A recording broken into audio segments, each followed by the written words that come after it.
Okay, we're officially live now. I'm just going to bring up my bloody screen because I need to see any comments that are coming in. It's Friday. I've got a couple of people backstage that I'm going to bring on. I've got Nina and Glenn from a company called Airlock Digital, who are a very, very exciting Australian company, born and bred in these shores, in this little island. Hold on one sec. Where's my I am live thing? I'm looking for it. It's coming. But today I wanted to. It's Friday, of course, and it's still not come up. Where are you? Oh, there we go. Good. This is a bit of a delay that happens when if everyone's ever used LinkedIn Live, you've got this thing happening, this stream, and then all of a sudden it takes like a minute or so before the thing comes up on your other screen, so you can't see it. Anyway, so today, the Airlock Digital team, I thought it was really relevant that we bring these guys on. One, because they're a big supporter of the Meet Magic program and the Meetings for Good campaign, which we're very, very grateful for. But two, because the whole country's getting hacked right now, and you've seen all the government and what they're saying. We've seen the ASD, which are the government defense division for cybersecurity, telling you that you should take a certain amount of measures and precautions to protect yourself, and that often is very difficult, especially if you don't know how to do certain things. These guys, Airlock Digital, are the only sovereign vendor right now providing application whitelisting and control capabilities. Now, when I spoke about this to some friends of mine, like Andrew Webster, who's over at Westpac, he was super excited about what Airlock Digital is doing. So I'm going to bring on Glenn and Nina to come and have a chat with us because one, they've been taking some meetings, and I want to get their thoughts on how that went, because every time we have salespeople having meetings with the execs, we love to get a bit of feedback. We've not even asked them any questions yet at all. So there's no scripting. It's completely off the cuff, and all we want you to do is not get hacked, because I think if you can learn one thing from Glenn and from Nina, then you've saved yourself some money. What do you reckon, Glenn? Could you hear anything that I'm saying back there? Sorry, can you repeat all that for us, Carl? No. Can you hear us when I'm talking? Yeah, I could see it. It just showed us as being backstage. Oh, but you can't hear it. You can't hear me introducing you. No, I could hear it. Yep. That's good. But mate, welcome. Thanks for joining us. This has really been this whole LinkedIn Live thing for me. I was doing them every single day during lockdown, because it was my way of getting out and talking to people, because you couldn't go out. So I started doing these LinkedIn Lives, and it became really interesting because we were having a couple of vendors on. We'd have a comedian. We had Vince Sorrenti. I did see that. It's been a while since I've seen him on the TV. Mate, he was brilliant. I mean, he was saying that his wife has taken social distancing to a bit too extreme. She's taken it to the bedroom, and she's adopted the Harvey Norman. She's adopted the she's adopted hold on. She's adopted the Harvey Norman approach. Oh, lovely. No interest for 6 months.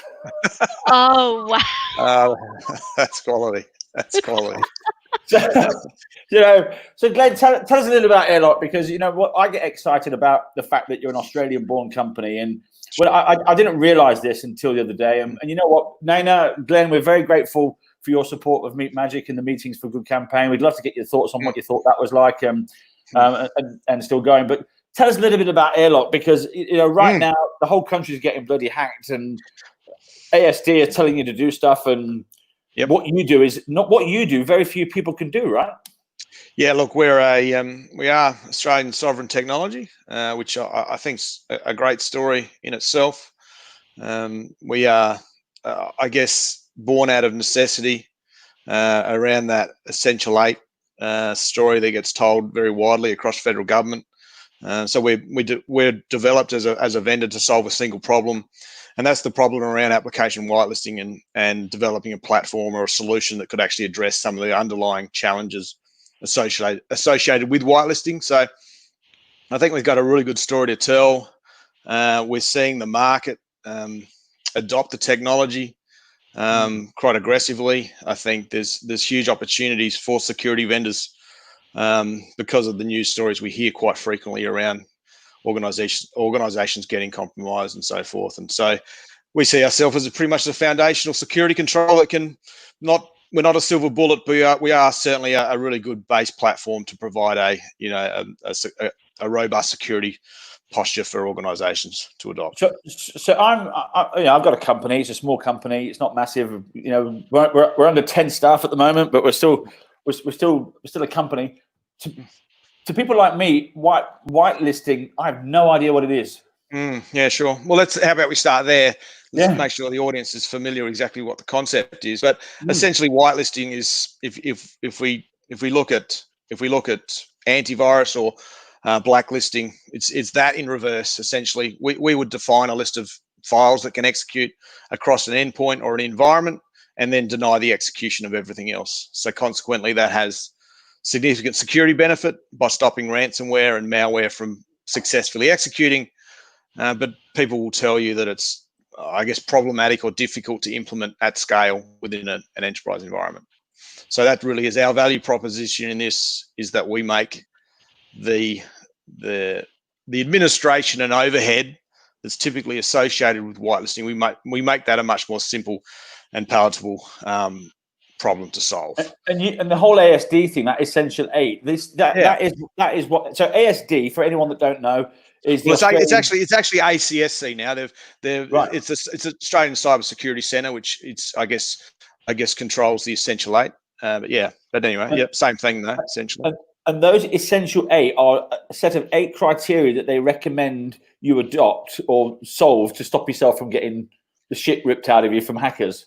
Yeah, look, it really is a best practice security foundation, right? And so it's not the silver bullet, and it shouldn't be the end position, but it's a great starting point to base your security posture out of. And I think we're seeing it fairly common across the board now.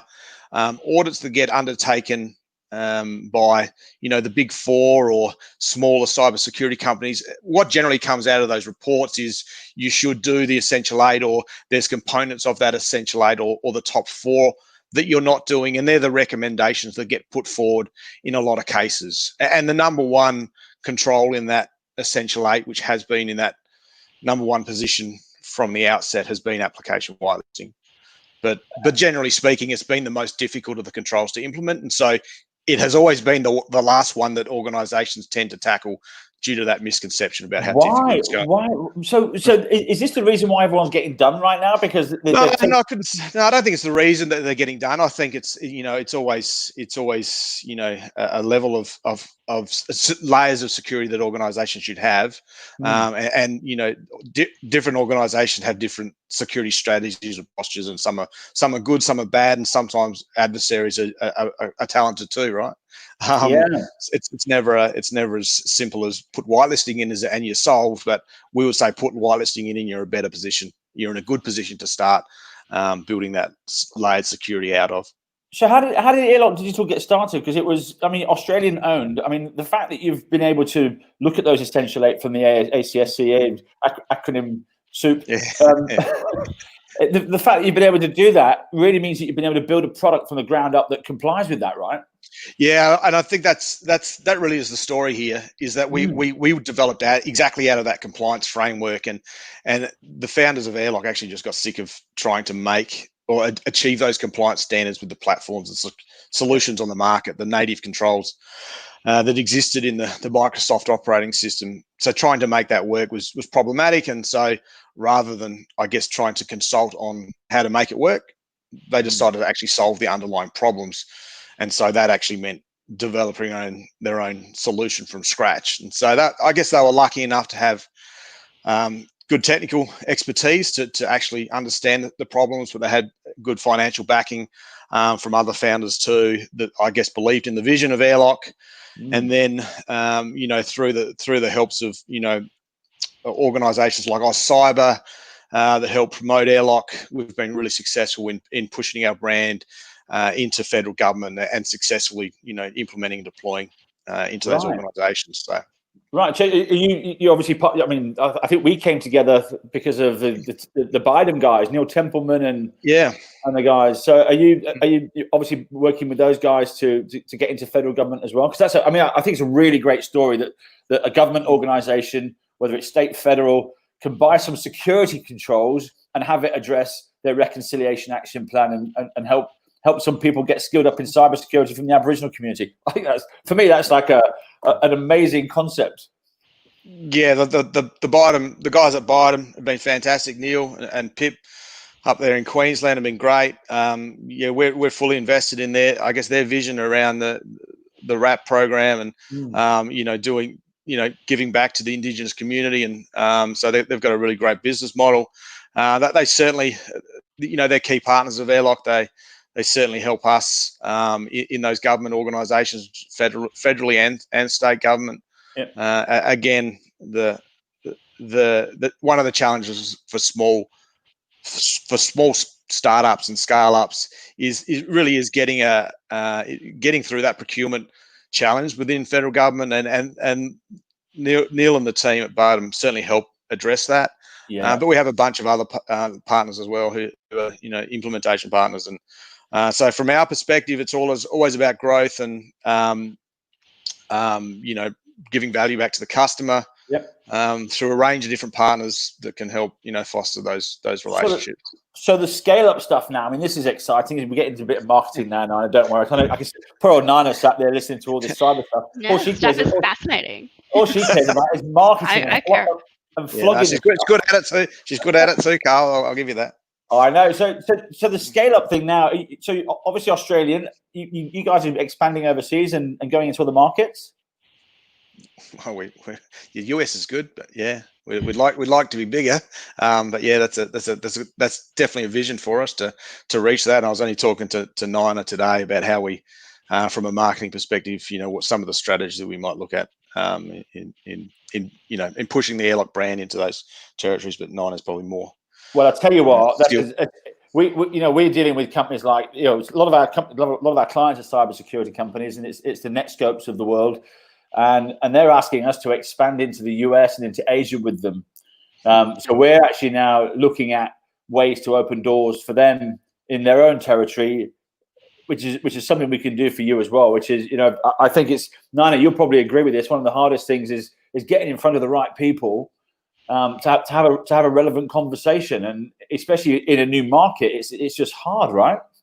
Absolutely right, and it's knowing who the right people are. It's not just the decision makers. There's so many other people in an organization, right, who play such a key role in deciding what securities are going to be adopted. So it's talking to those people, and it's no longer all the traditional things we've been doing, which is emails and webinars. I mean, we were talking about a little bit earlier. It's like there is this fatigue. There's a fatigue from, I want to avoid my emails. I can only imagine what people who are making decisions by the minute, like the number of emails they have to wade through. So having a platform like Meet Magic, which connects you with the right people without having to go through 15 steps, it's absolutely critical, especially in the new markets where you don't even know sometimes who those decision makers would be.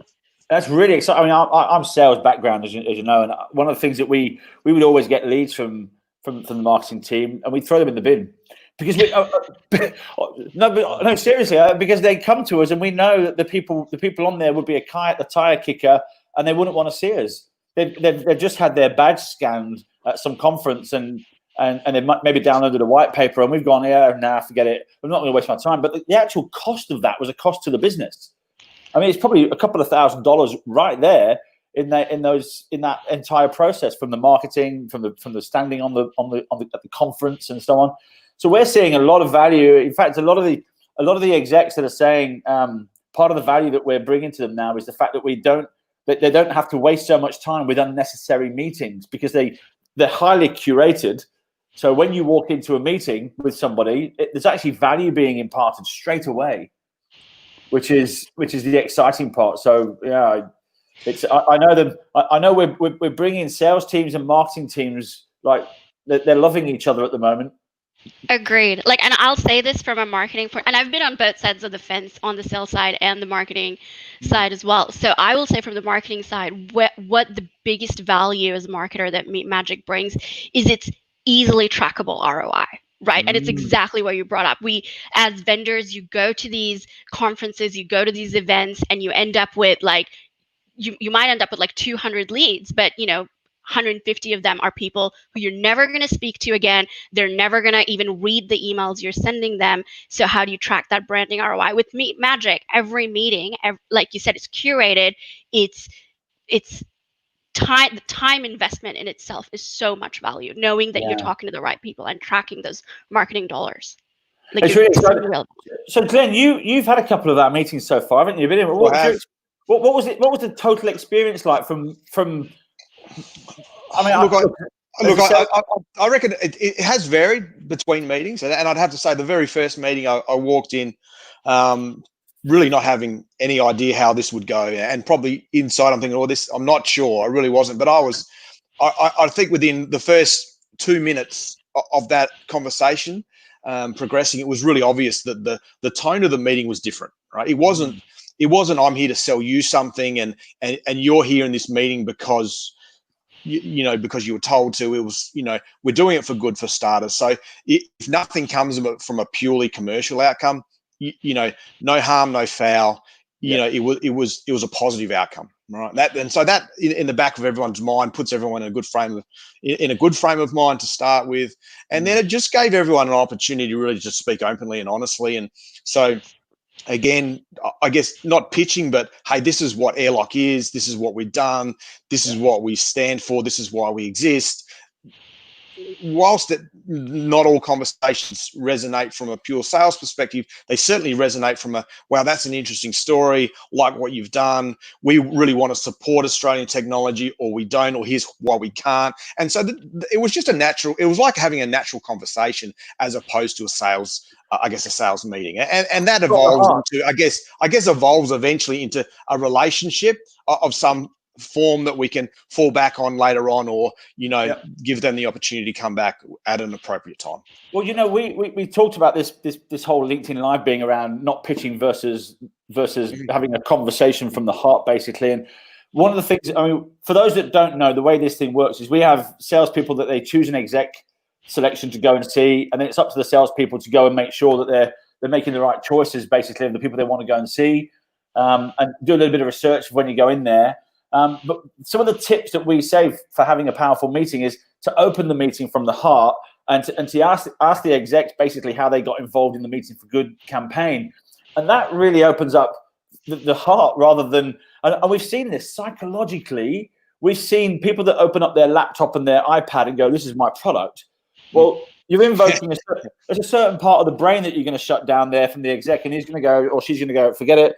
You're selling to me. I'm not interested. I'm out of here, and they've switched off.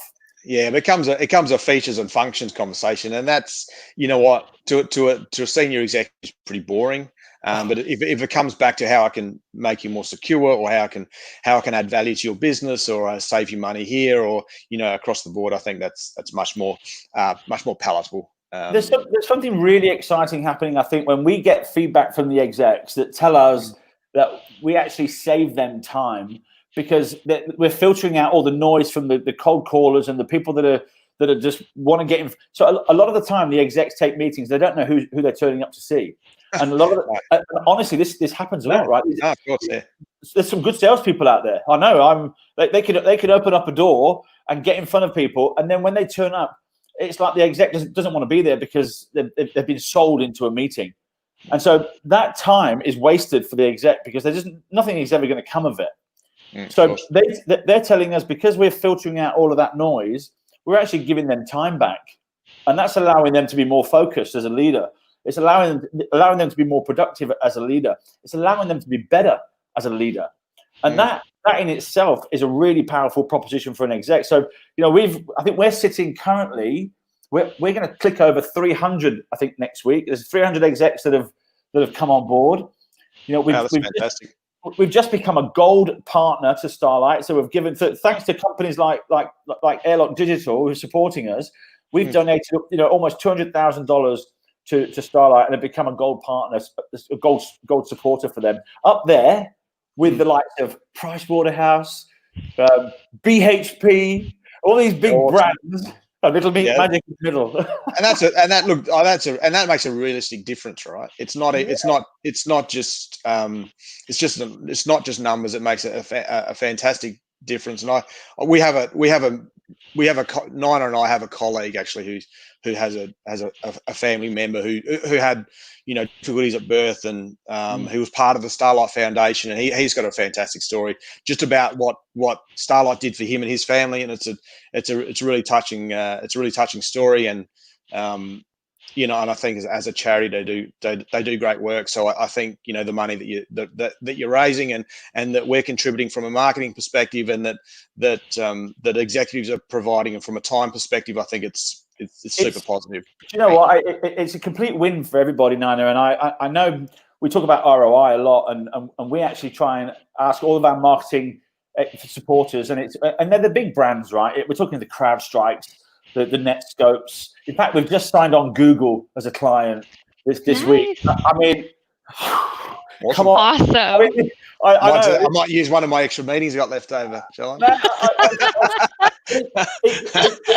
It gives me goose pimples when we get growth like that, because what we're doing. The whole point of Meet Magic is for me to donate $250 million to charity before I die. That's the only reason I'm doing it. I just want to make a difference and donate $250 million. And if we can do that to all these different charities that support kids, great. What we're seeing is that the marketing teams are really getting the value from it, definitely from the ROI perspective. We've got companies that have got pipeline. In fact, I think Netscope said on the last video call they've had about 8 meetings, and they've got millions of dollars worth of real pipeline that's actually tangible from those meetings, which is incredible. We've had deals, 7-figure deals done. I think Andrew Matazak, who was on a couple of weeks back, he said that the very first meeting that he had, and that was with a cybersecurity company, they signed a 7-figure deal, and they've got 4 more other ones because the group of West Farmers is growing. So when I hear about the fact that you've only spent $10,000 and you've got a 7-figure deal, that's pretty good ROI. And when we talk about it, so we want to go and talk to all of our marketing teams about those sorts of experience, because that's the real value for you guys, spending marketing dollars, and then for us to contribute that back to the kids and make a difference. That's you wake up in the morning at 3 o'clock in the morning just excited to get out of bed, because you know that every meeting that's taking place today is having a difference somewhere, whether it's on pipeline for the sales guys, whether it's on all salespeople, whether it's on KPIs and ROIs for marketing teams, and for the kids. Oops, there's a client calling me now. I better turn him off. Maybe put him on loudspeaker, Carl. We can all talk to him. Can we have him? Yeah, let's have him join in as well. Look, it's Michael Helder from Nitro. Yet another. He's the VP. He's the VP of Asia. He's gonna watch this and go, "You wanky, not into me." So they are yet another really cool Australian company that's taking on Adobe. So they're an Adobe. Absolutely. They're an amazing story. I really love these Australian stories. I think there's got to be a way for us to get. I mean, Canva, Christ. Yeah, there's also look. I think Australian. I think we punch above our weight in a lot of areas. Everyone talks about Australia punching above their weight in sport, and but I think we do a pretty good job. I think in tech and cyber, and so I think if we could ask the people out there, it's support. It's what we're looking for is support, right? Totally. But the technology that's getting developed out of this country is pretty good, and so. And Glenn, right now, if you're a company and you've got problems with whitelisting, and you're not talking to an Australian homegrown company that's ratified and sanctioned by the ASD, then you deserve to get hacked and fired. Well, I'd like to say we were ratified, but I think they'll probably sit on the fence in terms of. But we certainly meet the compliance standards that they set forth. We stand by our technology. We're more than happy to make our software available for any organisation to put it to the test. Right? We don't. It's not marketing. It's not spiel. It's not brochureware. It's solid technology that will make an actual security difference to their organisation. Are you talking to the likes of Atlassian at the moment? Because I know the chief, the head of. No, I did see you. So I saw you signed him up though. As part of Yeah. So, yeah. There's a great conversation to be had in there. Australian company, Australia. I mean, there's quite a few Australian-owned companies that are on the platform that are in scale-up mode right now. That you ride the coattails of those types of companies. Clearly, as they grow, you grow, and yeah. there's got to be some great. I mean, it's the likes of. I mean, Canva's just gone ridiculous, but I mean, what a great story that is. That's I mean, I did say that. What is your top 3 or something, which is women? Yeah, or something but the other day. what really makes me laugh is how you can use success as the biggest form of revenge. Because she had over 200 venture capitalists tell her no thanks, and guess what they're all doing now? Yeah, can I have they're all knocking on her door trying to get a piece of it, and I find it amazing. I mean, we've had our fair share of no's of companies that we approached, and they said no, you're not really ready, all right. And the biggest form of success or biggest form of revenge is just clear success. So what can we do for you guys? How can we want to make sure that you guys get the massive amount of ROI out of these meetings? I want to make sure that you get more pipeline than you can poke a stick at, so you keep coming back for more. That's the value. Get going on. Sorry. Yeah, no, you go. I was just going to say, I know we talked a lot about ROI, Carl, and what we're getting out of Meet Magic, but I think one of the biggest values, or value, not really values, that you're bringing to what I'm seeing in the Australian marketing scene is this sense of community. All the executives that you're bringing on board, the vendors that you're bringing on board, connecting them. So there is that marketing side of it, but it's seeing this community grow of regional people coming together and doing business together. That's so exciting. Like you were talking about building out, but you're also building it around you as well. The Meet Magic community, if you will, that are all kind of working for Starlight Foundation. And I think that is just bringing not just joy, but real meaning to a lot of the work that we do.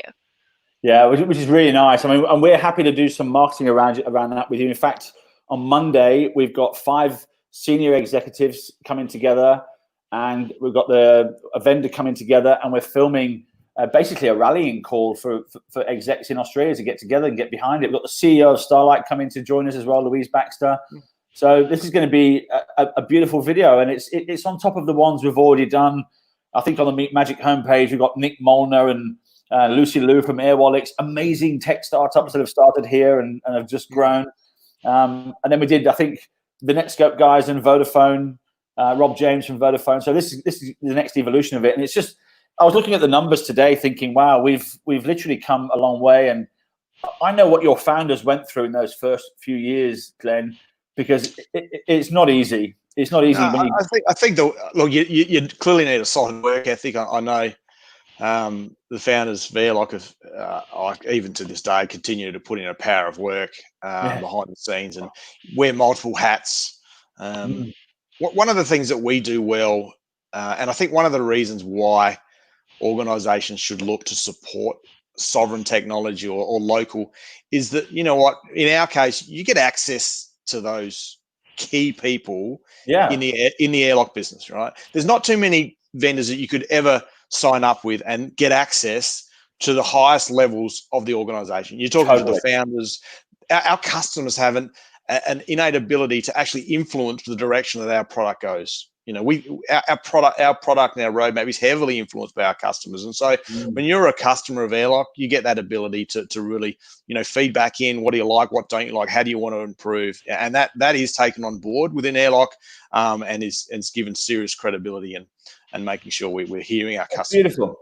And, so that's a great story. It's really unique, right?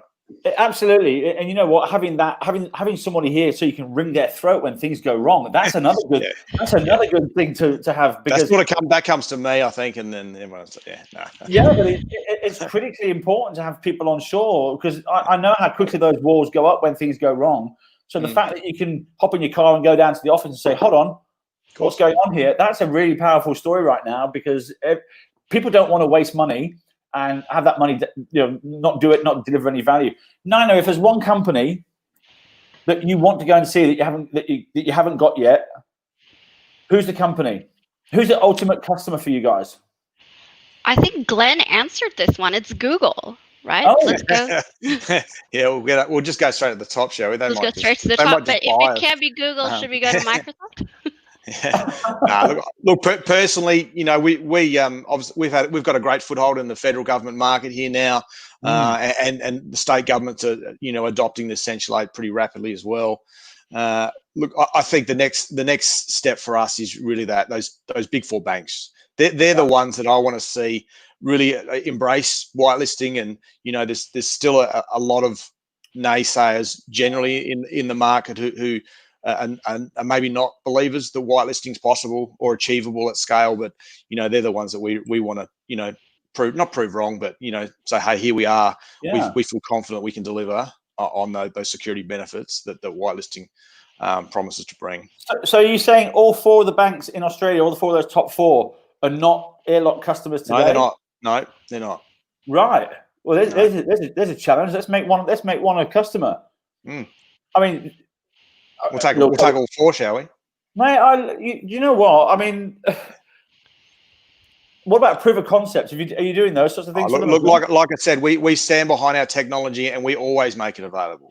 And it's always, dog feeding the technology is always the best way to prove that it works, right? And we make the software available for as long as is need be for the customer to validate that it ticks all the boxes. I know. Andrew Webster said something really positive about you guys on that LinkedIn post. I did see that actually. Could be a game changer. You can deliver. Have a look at that, because I'm going to talk to Andrew about getting us some conversations happening inside some of these banks for you, because if the Australian banks are not supporting Australian cyber right now, then I'm not. Look, I wouldn't say they're not supporting us. We've had conversations. They know who we are, and it's always timing. And so we're here. We're ready to have those conversations. And our approach is very much, when you're ready, come and talk to us. We're here, and we want to do business. Absolutely. Well, I don't know when's ready or is ever going to be ready when you got state nations hacking you left, right, and centre. I think the timing's right now, right? Yeah, it's always better to be the one going under your own steam as opposed to chasing an ambulance. Yeah, after a bad news story, right? No one wants to be in that position. Well, there's nothing worse. I mean, one of our clients is Toll, and they got smashed twice, and you can imagine the amount of vendors we've got knocking on our door saying, "Can we go and see these guys with the size of a Toll?" Yeah, I can imagine. Ambulance chasing, I think, is always. Yeah, I'm not a great advocate for it, to be honest. Yeah. I would rather have the conversation beforehand and let them know what we do, and then when they're looking to rectify problems, be that Toll or anyone else, that they go, I remember talking to Airlock Digital, and that's, I know what they do and the problems that they solve, and then let them come back. Rather than chasing ambulances, I think is exactly. It's a bit risky. And I always say that stories are the best way to deliver it. One of my favorite stories with the Meat Magic beginning was we had I think the CIO of Kathmandu retailer, and the CIO Yolan Jakim, Yolan something, I think his surname was, and he was meeting with a company that sold Wi-Fi, and they had this conversation. He nominated the Himalayan Foundation to be the recipients of the money from the meeting, and that money, that $500 back then, it paid for 5 girls to go to school for the entire year in the Himalayas, just from one business meeting. And that, I think, when you look at Airlock, if you can take the story and make it human, because technology is sometimes difficult for people to understand, but I know. When you humanize it and make the story, well, here's something that Airlock stopped this from happening. If it wasn't for Andrew Webster fixing up, I got hacked a couple of months ago, and I came to my desk here, and everything was moving by itself. And I literally watched files being created on my desktop. I'm going, what is going on? I'm trying to move my mouse, and it wasn't moving. It was.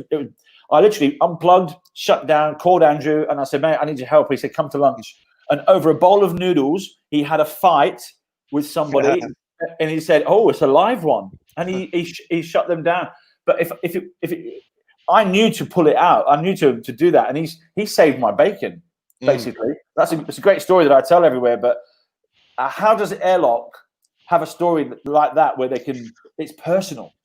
Yeah, look, I think that the nature of IT security is that when someone is unfortunate to have an incident, it's not something that organizations like to go and, I guess, Talk tell the about. world about, right? It's Mm. you know, you know, it's one of those things that maybe we'll just try and keep it in house, or we'll Yeah, sweep it under the rug. The breach disclosure policies that are in place, they're there because of the large breaches, and they inevitably come out or have to come out under legislation. But there's we have customers, and we don't I guess advertise who they are, but we know of stories where we have successfully been stopped ransomware attacks, and we've been implemented, and they've had penetration tests or third party come in to test their security, and we've been able to thwart those penetration tests, and so